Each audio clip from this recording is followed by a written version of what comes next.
Hey, what's going on YouTube? This is Bebop here. Today's video is going to be about the sandworm. I'm going to go over the roles and positions, the gear, and much more. Let's get into it.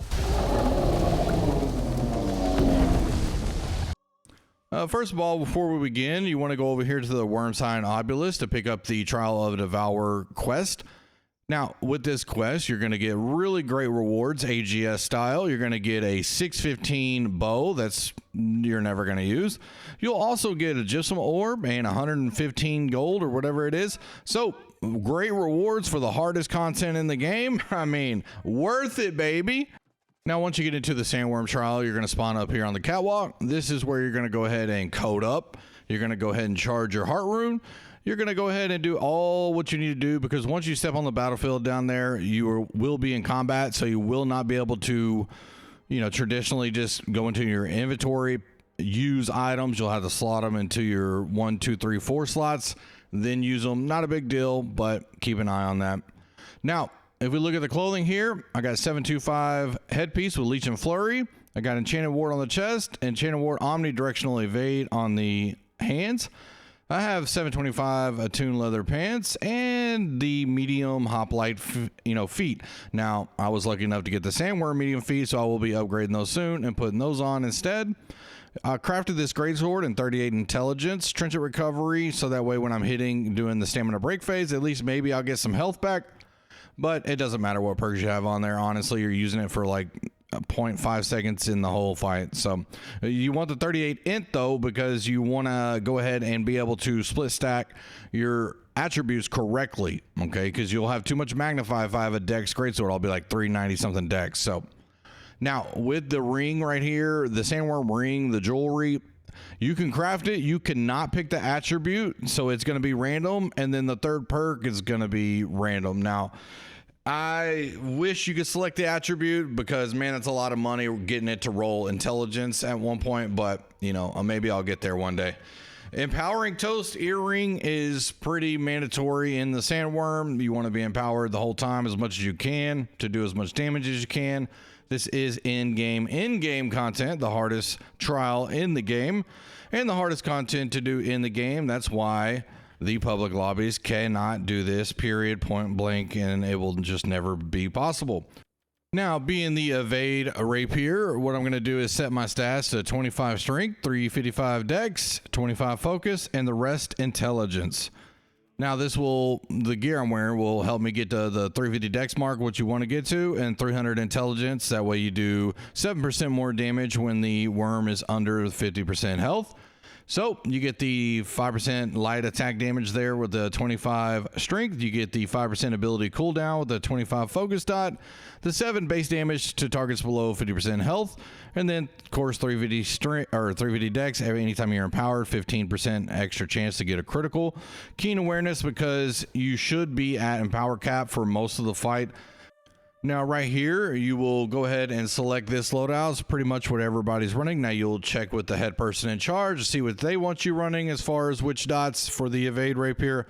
It changes from group to group, from head honcho to head honcho. So make sure you check the Discord and see what they have uploaded, what they want you to do, and just go ahead and conform to that. This, I guess a lot of people say, oh, it's gate kept. Yeah, absolutely. Because without it, you're not going to beat it. All right, it's going to be a problem.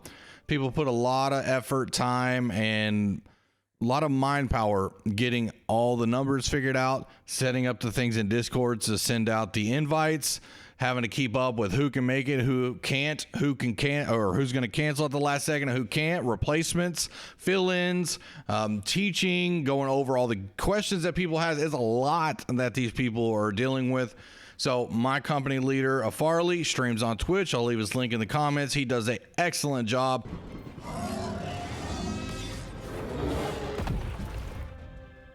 Huh? And for anybody looking to start one on their server, he's a great person to reach out to. On the greatsword skill tree, just go ahead and pick crosscut, and 2 dots down, you're good to go. That's pretty much all you need. Right here, when you enter the arena, lights 1, lights 2, lights 3, and light 4. Now the tank will usually be up at light 1. This is where the snake comes out, or the worms, sorry. The drum is usually there to kick it off. The scorpion phase, the 2 scorpions will come out of there, 1 on each side. You'll split the groups up, 1 on each side. So you'll have to check with the head person in charge to see which side you need to go to. The tank is usually up there playing range tank. Lights 1 will also be the tanks if the tank wants to do tanking plus lights 1. That is super, well, I was gonna say super complicated, but it's super fun when you try to get the hang of it. And a Farley is really good at that, and he streams that angle.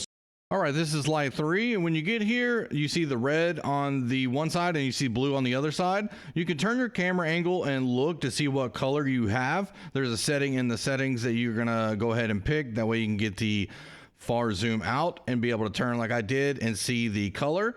And what you will hear a lot of times is someone calling out lights, and everybody steps on, the lights people do, and they'll say like red, red, blue, blue, or blue, blue, red, red, and whatever order you are, 1 through 4, that's the color you'll pick. Now, if you can see your own color, you don't have to rely on that.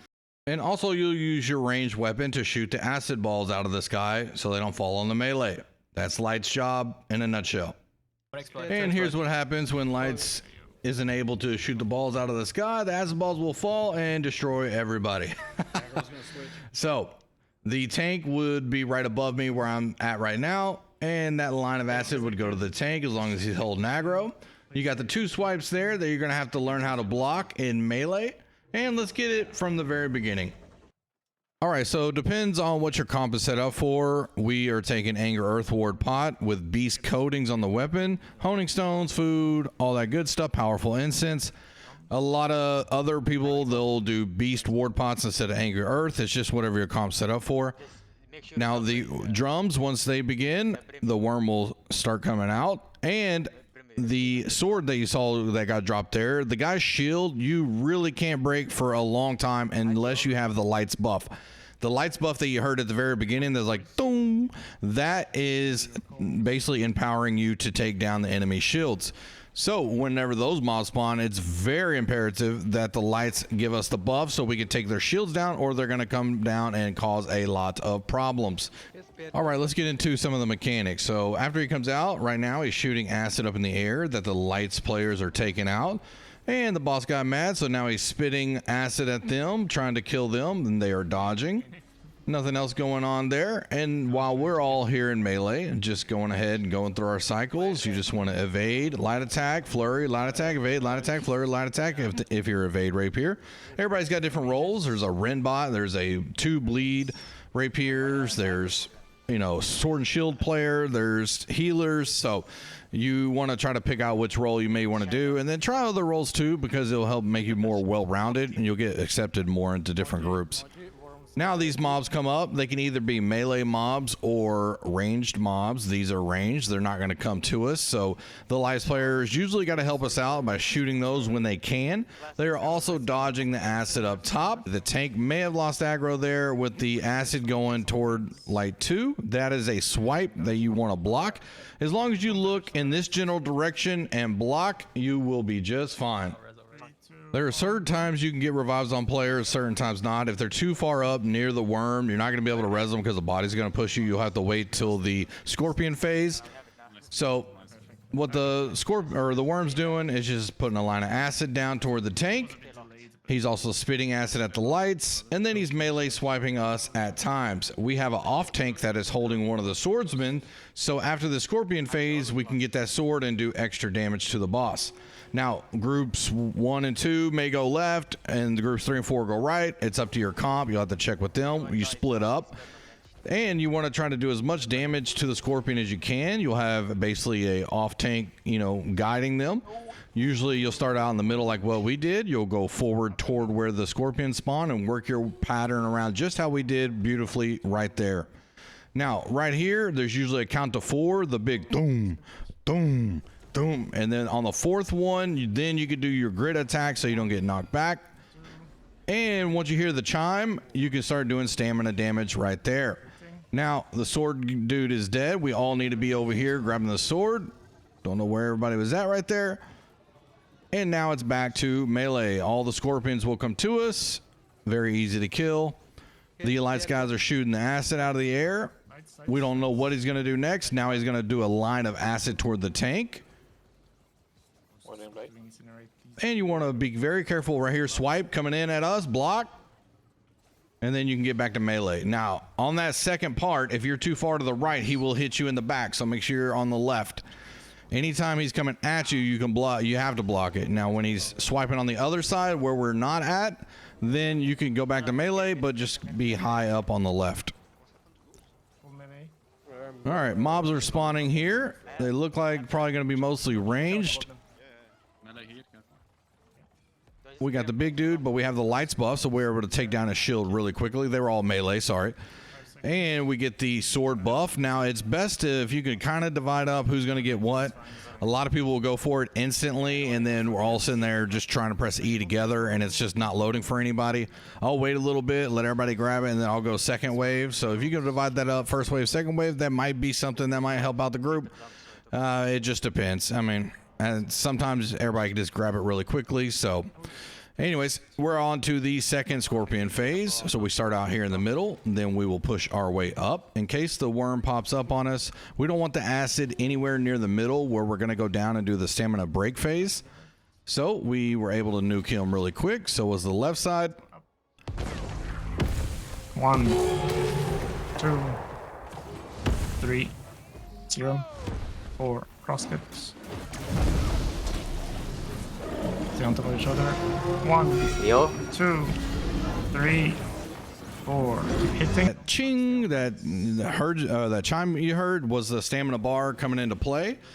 And as long as we have the lights buff, we can take down the stamina really quickly. So when we were heading down to the scorpion, or yeah, for the worm, for waiting for him to pop up, I keep calling him scorpion for some reason. The lights players went up and did the lights buff, and that way we were able to take down the stamina really quickly. Now, the other way you've probably seen it is people go up on the catwalk, but you want to get used to it this way. It's a better way. It's a safer way, and it's just how you should get used to it. The catwalk way is just more of a noob-friendly way, but it's really harder than just doing it this way. So get used to this. Block. All right, you can get back to melee now. And you want to save your riposte a lot of times in case these guys come in and for whatever reason you don't have the lights buff and you may need a riposte. If you use it too early at times, you could run into an issue where you get, you know, animation locked or stamina broke from the swords guy and wishing you had your riposte. Grab the sword for the buff. He's coming up for the mines now. Flurry through it so you do additional damage. Some people will be designated to go get the mines. If you get to the mines and you cannot mine it, you need to voice that to people. There's like a bug with it. It's only been in the game since the worm's been out, but you know, they'll get to it. If you switch to your weapon 1 and then back to 2, sometimes that will fix it. If not, just yell out, blow your whistle for help, and somebody will come and save you. And also you need to know if they're blowing up, because that way we can riposte through it or flurry through it. So you want to let the melee know if they are blowing up. We can't get this one. It's blowing up. Get ready to dodge now or flurry now. Nice. And there we go. There's our sandworm run, and we get our good loot. And that's about it. Now, that was a very quick version of it. You will go in here and practice a bunch and die a bunch, but that is part of it. I would say if you want to get into groups on your server, you need to have the right gear. All enchanted ward as much as you can, the highest level gear score gear you can get.